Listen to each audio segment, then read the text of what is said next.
I was just kind of a crazy kid doing crazy stuff. I remember going to my mom just going, why aren't I happy? Like, why? I just bought a brand new 911 Porsche. Like, I got the house, I got the things, and like, why? Like, how about if there's a Catholic? What would you recommend to them? It's a tough business. It's a really tough business.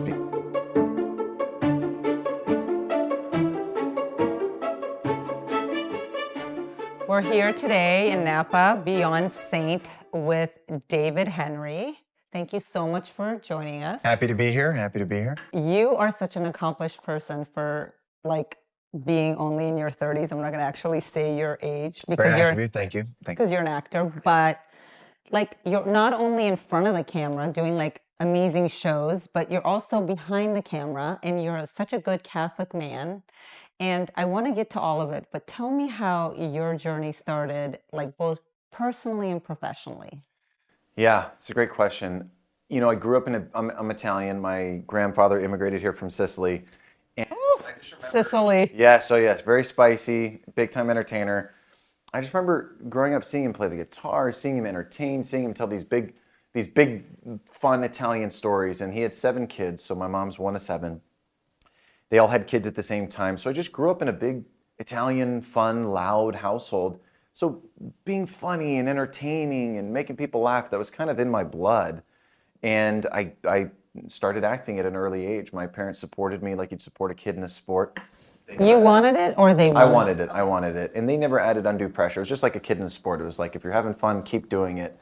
And like from the time I was 9, I just worked it. I just started booking. I think because I was just like a normal kid. Like I was raised in Arizona and I was just a normal kid. And a lot of these kid actors are like kind of little robots. And people like that. By the time I was in my 20s, I'd done hundreds of episodes of film and TV and dozens of movies and with all the big major studios. And it just led me to a kind of existential journey where I wasn't very fulfilled with my life. I had gotten the things that they say you should get and you should feel good because you have these things. But materialistic ends were just not really doing it for me. And it led me to a, kind of a dark path, but ultimately one of searching. What's a dark path? I was just depressed. I was depressed. I was just like not, I remember going to my mom just going, why aren't I happy? Like, why? I just bought a brand new 911 Porsche. Like, I got the house, I got the things, and like, why? I'm not happy. Something's wrong with me. As a mom, that's probably like the worst thing you can The hear. worst thing Why you am I not happy? Yes. And like she's here, supported you and everything. Yes, and your Sicilian mom, Yeah. that was like the worst thing you could say to an Italian. And, but it led to me ultimately searching for something deeper. And I was studying different religions and philosophies, and I did a movie called Little Boy, and that was a film done by Leo Severino, Alejandro Monteverde, and Eduardo Verástegui. Love all 3 of those guys and know all 3 of them, and solid. They're great guys, and they became good friends with me, and they invited me to a philosophy night, invited me to think deeper and think harder about my beliefs, and that ultimately led me to the faith, thanks be to God. And what I loved about the Catholic faith is that it's like there's objective direction. And it's not going to be easy, but there's ways to say sorry, to get back on the road. There's sacramentals, there's grace, and you have all these weapons to embrace the difficulty of life. Some of the other belief systems out there didn't embrace the difficulty of life very well. It's more like you make one decision and you're good for the rest of your life. You're going, straight to heaven. And that doesn't have much to say about the difficulties that you encounter. The church embraces those difficulties, and the sanctification is therein. That's where your growth is. And there's means to go along that path. There's redemptive suffering. And that really spoke to me because that reflected my understanding of reality. I've never just done one thing, made one decision, and been successful. It's like you got to go over and over and over and persevere and persevere. Can I and interrupt persevere. for 1 second? Please. For people who don't know, tell us about the concept of redemptive suffering. Yeah, it's a deep one. It's a deep one. If you can dumb it down. To use a common sense analogy, it's kind of like if you were to want to get in shape, some people will say, well, you can just, if someone were to say to you, well, you can just make one decision and you're in shape, you'd say, well, you're crazy. That's impossible. In order to get in shape, I got to go to the gym and I got to add weight, and it's got to be a daily, habitual struggle against the suffering that it's going to take to get in shape. So redemptive suffering means there is merit. What is merit? Merit is a reward. And there's a heavenly and a physical component. There's a spiritual and a physical component. But when you're uniting your intention of difficulty to God, you're gaining merit. So you're gaining some reward in heaven, and you're also gaining graces, which are help strengthen you to do good and to avoid evil. So it's in the difficulty and your good intention united to it that you gain merit and you gain virtue, because you're starting to form a good habit. You're working on putting your body and your mind through something that will then form a good habit that you don't yet have. So you're helping redeem the difficulty that you're going through. In other words, your difficulty has value. Purpose, yeah. And purpose. I love that. I hope people can take something away from that. It helped me. Okay, so you guys were not raised really Catholic. Just not, no.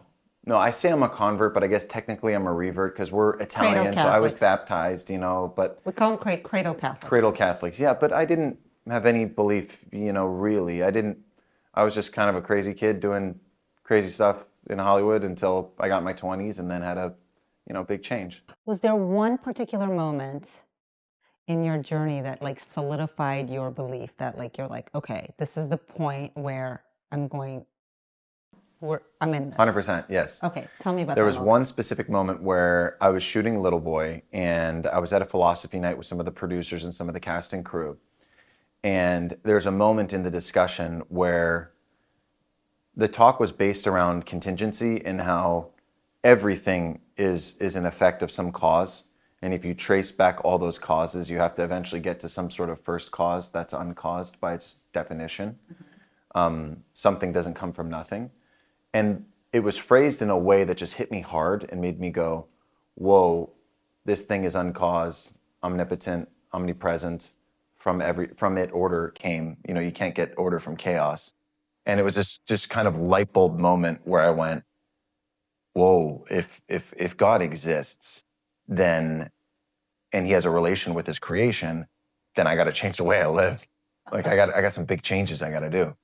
And it was in that moment where I went, boom, it's all going to change. And by the grace of God, it did. And I broke up with the person that I was dating. And I said, the next person I'll date will be my wife. And it was, who's sitting right off camera. By the way, she's so beautiful. Yeah, she's pretty. You basically start the reversion process. I don't know if I'm... Yes, that's right. I think that's right. Reversion process.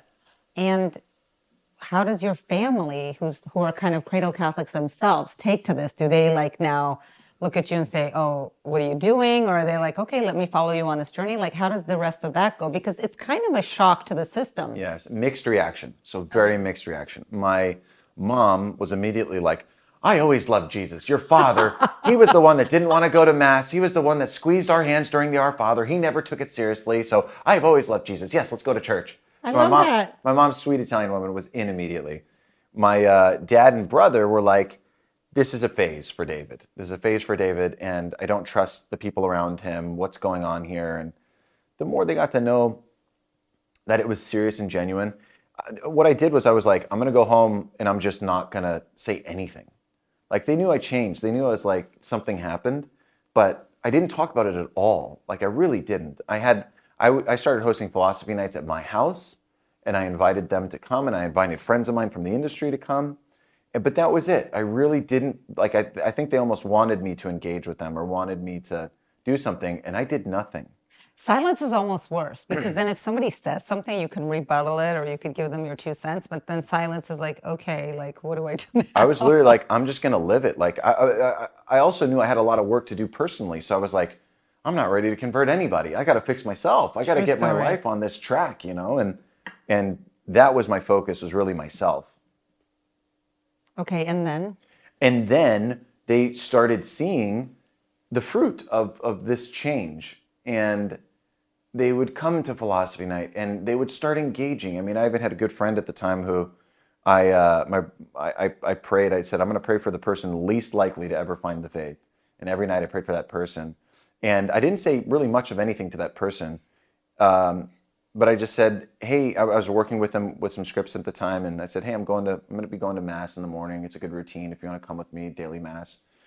And he was like, yeah, it'd be good for us, good routine. I'll just come sit in the back or whatever and smoke a cigarette after. And then, you and I can start writing or I whatever. don't think of smoking a cigarette after I go to mass. Yeah, that was this guy. That was this guy who I didn't think would ever, come, let alone convert. But sure enough, by the grace of God, as time went by, a couple years later, he was like, hey, I've been thinking a lot about this Catholic thing, and I think I want to do it. How do I do it? And so stuff like that happened. And my dad, my brother, my mom. Wait, by the way, is there something so sacred about Catholic Mass? Once you go to a Catholic Mass, you can never go back. Yeah. Like, seriously. It's otherworldly. I've questioned, because I'm a cradle Catholic too, and I've left the church and I've gone to maybe this isn't for me. I went to a Protestant Mass and people are screaming and hollering, yelling, running back and forth. I'm like, what in the is going on? I cannot be here. I need like that structure. I need like I can't do it. And I'm not trying to be like elitist, but once you've done the Catholic Mass, you can't go back. It's hard. It's hard once you've experienced that otherworldly worship. And back to my family, so it was this just kind of them seeing me go through stuff and then occasionally engaging, and it was very non-confrontational. That they all came along eventually. My dad met a really... Who was the hardest? My dad. Okay. My dad was the hardest. My brother came along not too long afterwards because he's a good soul, my brother, a really good soul. Is he younger than you? He is, yeah. Okay. Yeah, he's 4 years younger than me. Okay. And he's so kind and so sweet. He's got he always had this wonderful, gentle soul, and you can tell he cares. And so he came along, and my dad was the holdout. It took a lot of debate with him. He actually met a really wonderful priest, Father Ripperger, that became like best friends with him and really helped answer a lot of questions for him and helped show him that the priesthood can be manly, and he needed that. And he came along. In fact, me, my dad, my brother, my mom were all confirmed on the same day at the same time in the same ceremony. I love that. Okay. Hang on. Okay. Hollywood. Okay, so now you've converted and then you go back to acting. Yep. And how do you reconcile Hollywood with your Catholic beliefs? Because they're not always congruent with one another. Sure. For me, it's the reason I knew I needed to found a company.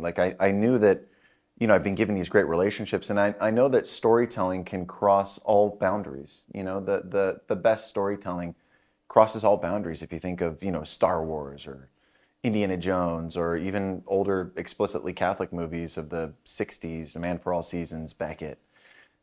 Great storytelling can cross all boundaries. So for me, it was kind of a perfect fit because I was like, well, I always cared about telling stories. Now I can care about telling stories that have an elevational quality to it or have some seeds of virtue sown throughout it.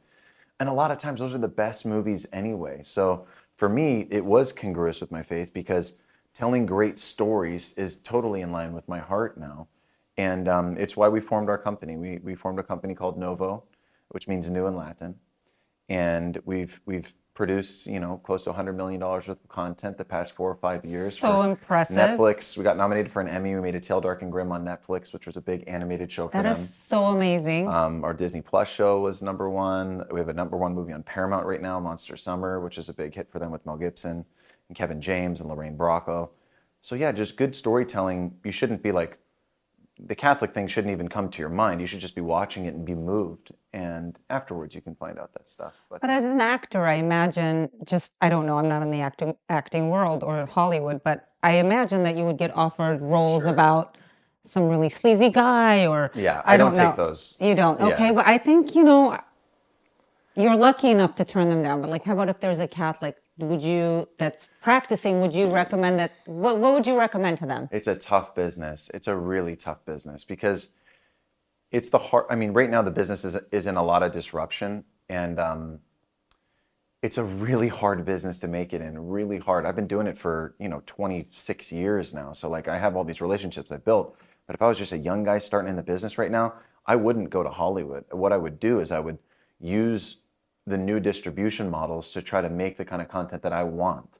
So I'd make a YouTube channel or figure out a way to work with one of the new distribution platforms that are out there.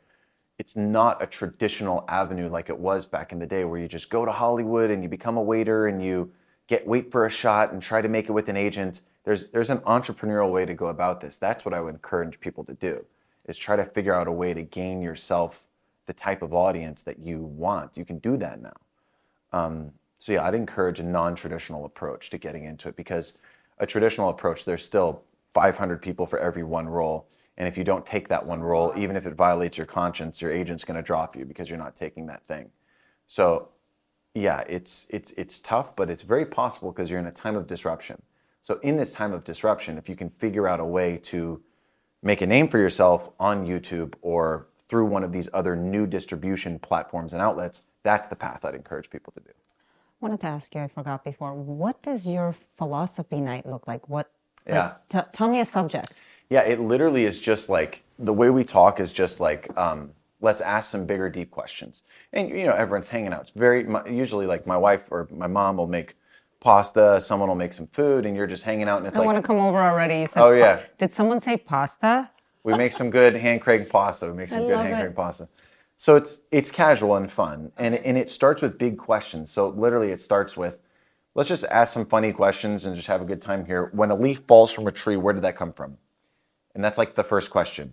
And it came from the branch, the root, the seed, and then the seed came from another tree. And I guess at some point there was some relation with the dirt, and where did the dirt come from? And you're just going back and back and back and back and back until you get to this thing, which is like this first cause. And so then there's usually a lot of debate around that. And so it's a lot of questions, a lot of chiming in. There's one person that usually guides it. Can I interrupt for one yes, more second? Yes. I really think you need to turn that into a show. Yeah. Philosophy night with the Henries. There you go. I really think I would want to watch that. And Ira. I'm the moderator. No, I really would want to watch that. Oh, good. Because people, I think, are searching for like those kind of questions, and it would be cool for you to come at it from, your perspective. Yeah. And I don't know what varying levels of spirituality you guys have in your family. Like maybe your mom comes at it from a different perspective. I think people want to see things like that. Yeah, I mean, it worked for me. It was certainly effective with me. But that's the spirit of it. And it's we get together on a monthly basis or, once every few weeks. And it just continues. The discussions continue and go deeper and deeper and deeper. Tell me about your wife and your family life. I would love to. So we've been married 8 years. We have 3 kids. We have some in a much better place. No, back up. I liked your story first. That you told me. Met. I love this story because I think it's so cute. It's a unicorn story for sure. Yeah, so we met at an event, and Archbishop Gomez invited me to speak at an event. And I looked at the invite on the event, and I saw that Miss Delaware, professional Irish dancer, emceeing the event, Catholic, and I was like, okay, this is what I'm looking for. If I could write down on a paper what I want, there's a couple good words here that are what I want here. And I go to the event, and Archbishop wanted me to speak to all the kids, right? So I show up, I'm backstage, and I hear a funny woman on stage, someone speaking, and someone who had some wit and who was, I could tell had intelligence. And I was like, "Ooh, who's this funny girl?" And I round the corner, and I see it's the girl, the Miss Delaware on the invite. And I turn the corner and I see my wife. And did you know she was going to be your wife the second you saw her? The second I saw her, I went, "Oh no! She's funny and she's beautiful. Ooh, this is going to be bad." And I was very hopeful immediately, right? This is everything. She's checking out real quick here, what you'd want in a woman. And I was trying to look for my in to talk to her, and we didn't meet up. Nothing ever synced. And it got to the point in the evening where the Archbishop brought out the Eucharist, and the first person to kneel I saw was Maria. Aww. And she had her bare knees on the floor, and she had a dress or a skirt on. And I went, there's my in. So I took off my jacket. I folded it up. Oh, stop! You're such a gentleman. I folded it up, and I ran up right next to her, and I said, "Hey, here's my jacket." And I stuck it on for your knees. And I stuck it under her knees, and she was like, "Oh yeah, thank you." And anyways, that would have got me already. That's such a masculine, sweet thing to do at the same time. Yeah. So the adoration ended, and she gave me my jacket back. We had a couple quick words, but she was being whisked off somewhere. She had told me in that conversation that we had a mutual friend that I knew. And I was like, bingo, I'm going to hit him up later. Yeah. So she got whisked off. She was going back to the East Coast. I was staying in LA. And I called my buddy on the drive back, this guy named Jason, and I said, Jason, hey, I just met this Maria girl, and Perfect name, too. Oh yes. We Perfect. had a brief conversation. She seemed sweet. I didn't really get to say bye to her. I'm going to New York soon for an event. I know she's there. If you can give me her number, I'd like to invite her out. And he goes, nope, she's got a boyfriend, click. Oh, no. And I was like, oh, darn. Well, God's will. Moved on. God's will. But I don't want you to. I wanted you to find the number, track it down. Yes. No, me too. I was bummed. I was super bummed. And I got a text 10 minutes later. Oh, no, wait. They broke up. Here's her number. And I was like, perfect. Perfect. And I just reached out to her. And one of my aunts said, real men call people on the phone. They don't text like little boys. So, who said that? My aunt. Oh, gosh. My aunt. I love that. So I said, oh, you're questioning my masculinity. I'm going to go one further. I'm going to FaceTime her. And so... That's a lot. That was a little too aggressive. Too far. I would have been like, what is this guy on? That was a little too aggressive. I got a little too excited. Did she answer? Admit that was creepy. She did answer. You didn't answer at first, right? But then the second time... how many times did you call her, David? No, I called her once and she didn't answer. What was it, Maria? Can I say from back here? Yeah. I'm on the East Coast, 3 hours ahead. So he calls me at 7 o'clock his time. Which is 10 I'm p.m. in bed. It's 10 p.m. I am blind. I have Coke bottle glasses, no makeup. He calls me at 10 o'clock. I'm like, no. So There's no way as a woman. I literally go shove contacts in my eyes. I'm like bat my cheeks. I'm like, so then I call him back. Yeah, she called me back. I'm like, hey, what's going on? Yeah. In hindsight, too aggressive. I would have been like, are you okay? He's like, just call him to say hi. I'm like, In hindsight, guys, way too aggressive. Don't FaceTime. A phone call's all you need. But we had a funny conversation, and I let her know I was going to New York, and we met up. Actually, it was in a big group setting. I invited you up for dinner. We sat next to each other, and just hit it off. Like her humor, my humor, the kind of movies she likes, and I like, totally in line, cracking up. Like it was awesome. And I remember just everything. We were totally synced up. Like, yeah, it was. We just hit it off. And we spent the next few days there hanging out. Then I flew back to LA, and we became friends first, and like got to know each other first, and that was a really nice. Yeah, and that friendship is still here, And how long after that did you get married? It was about a year and a half later. Yeah, buddy. We were long distance too. That was not easy. She was in New York, I was in LA. Especially, that's a big time difference. It's almost like being in Europe, LA, New York. Totally, yeah. And it's a long flight, 6-hour flight, so that was tough. That's a lot, but yeah. it also tested us, and it made us see, is this real? Like, is this meant to be or not? Because to see each other, you got to fly across the United States. So it was actually a really good test. I actually love long distance relationships with people because you're going to find out real fast if it's worth it or not. Exactly. And you're a father. Yes. Of 3. Yes. What does it mean to be a Catholic father and husband to you? Yeah, that's the question, isn't it? That's a deep question.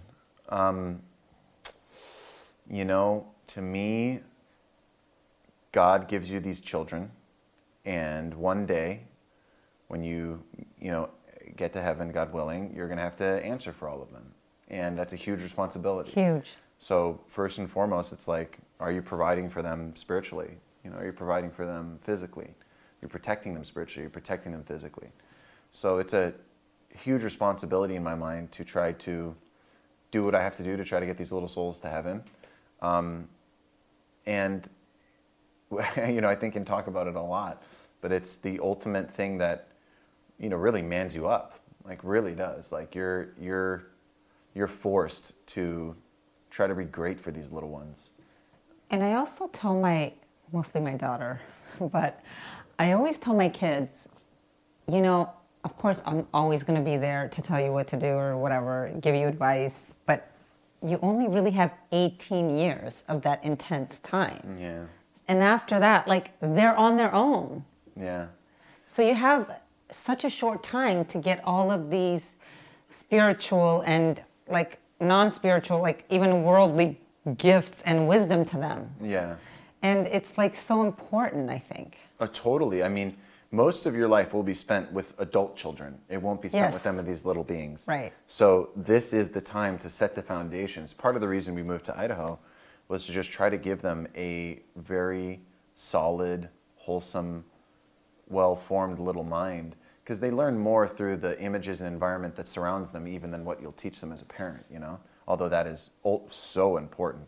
But they're just going to kind of soak in the air, the environment they're put in. Right. So we really wanted them to have this nice foundation, because the nature of my business Wholesome. is like, yeah, wholesome, because the nature of my business is we're in a different place. We spent 6 weeks in Italy at the beginning of this year. We just spent 4 months in LA working. In 2 months, we're going to Spain for nice. a month. And like, that's just my business. So like when we go back home, and home is like in nature, there's like bears and wilderness and beauty, like that's a good thing for them. And I love LA like so much, and I'm so happy in LA. But I raised my children in St. Louis, again, somewhat Yeah. somewhat wholesome. Yes, absolutely. And but like you're so happy you're doing that, because kind of like when my daughter was in like middle school, we started vacationing in LA because we had a second home there. Not vacationing, but spending more time there. And one day my daughter came home and was like, "That purse you have?" And I'm like, "Yeah." She's like, can I have that? And I was like, "It's a Chanel, you can't have that." and I was like, "Why are you even asking for that?" And she's like, "All my friends have it." I was like, "Oh yeah, we're gonna spend less time here until you get a little bit older." I'm like, we're not in this game, buddy. That's like exactly right. we're not doing this. I'm thinking, and I go, "Which one of your friends has it?" And she's like showing me pictures, and I'm like, "Yeah, you're not gonna have one of those until you're like a lot Yes, older. Maybe yes. a Christmas present when you're 18 or something, you know?" That's exactly right. That's It's exactly like right. I can't. We're not playing those kind of games around here. But it's really definitely like you made the right decision. Your kids have really interesting names. Yes. Yes, we have Pia, James, and Gemma. So Pia, we love Padre Pio. We're Italian, so Pia I knew there is was some connection. Okay. And then we met Pope Francis, who my wife had 3 miscarriages, and we got a meeting with Pope Francis to get a special blessing. And so he held both of us, and he held our hands, and he said a very special prayer over the both of us. And literally 9 months later, we had Pia. So Pia's middle name is Francesca. Love that. After Pope Francis, the chair is active. And then we had James, who's named after my father. And then Also an apostle. yes, which that worked out nicely, because otherwise we would have said, "Sorry, Dad." And then we have Gemma, because my wife was reading the life of Gemma Galgani and really responded to it at the time, and you know, the Italian thing. So yeah, we have Pia, Gemma, and James. Okay, Six, 4, and 3. I wanted to know the background of those. Okay. Yeah. How did your faith get you through the pregnancy loss? Yeah, you know, I tell young couples who are like engaged or people wanting to get married that like the sacrament of marriage is a real thing. Like that is something that's imprinted on you, that gets you grace, and it's something that if you didn't have that, you wouldn't have special advantages in different situations. Like that sacrament actually does something. It's not just like a nice thing. The sacrament actually gets you grace. And in the moments of difficulties where my wife and I felt it the most, so in the miscarriages, in the trials, there's been these moments of enlightenment for both of us where we just go, now is the time to give God a win. What's a win? Having a better marriage, growing closer to one another. So when these difficult moments happened, both of us just felt this strong urge to fall deeper in love, to lean on one another more, to suffer together. And that really is where we felt the sacrament the most, was in those moments. So really, I think we're grateful for the sacrament of marriage, because in those very difficult moments, that's where we felt it the most. Tell me about your new and upcoming projects, because I know they're so exciting. Yes. So we've been the equivalent of like a spec home builder the past like 5-6 years. So we've made one-offs, and we've learned a lot in that process, right? So we made this movie Monster Summer with Mel Gibson and Kevin James and Lorraine Bracco that's doing great on Paramount Plus right now. That's some wonderful partners of ours who are here actually. John Blandford and Pastime Pictures did with us. We made some shows for Disney and Netflix that did really well as well. And we said, you know, how are we able to achieve scale and volume? How can we have more impact? So we formed a company called the Novo Inspire Fund. It's a fund that will help seed and grow some of the best talent out there for film, TV, and documentaries. We're doing some exciting things with a dear friend of mine, Jonathan Rumi. We're making a kids show called Halo Heroes, which will be a time travel show for saints, where you have 2 guys, live action. It'll be me and my brother. We show up live action and walk in the footsteps of a saint. And then Jonathan Rumi appears in our watches, which are like these little smart devices. And he's our mentor, and he sends us back in time to go on an adventure with that saint we're walking in the footsteps of. I love so that. it'll be a fun, entertaining, joyful, and action adventure show for the family. It's called Halo Heroes. We're doing it with EWTN, and then it'll be on other platforms after that all over. And then we have some bigger movies that we're doing as well. Kind of the thesis of the fund is serve the underserved. The underserved is the faith, values, and family market. And we want to work with the biggest and best talent, the guys like the Kevin Jameses of the world and the Mel Gibsons of the world that we've worked with before, and many others. That's the kind of talent that we want to work with to try to make the best of the best that can compete with anything you see out there in the secular world. And we need it, you know. The way to take back culture is, well, what's culture downstream from? Art, entertainment.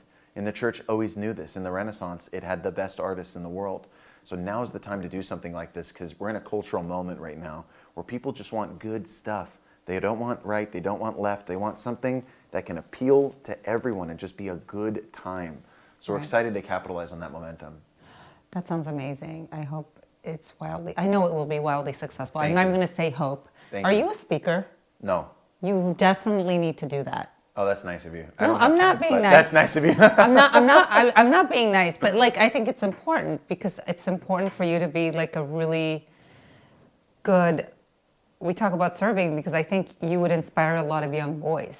Oh, that's nice of you. Thank you. I do. I feel like I appreciate it. So we have 2 shows we're doing. Ira has generated in this interview.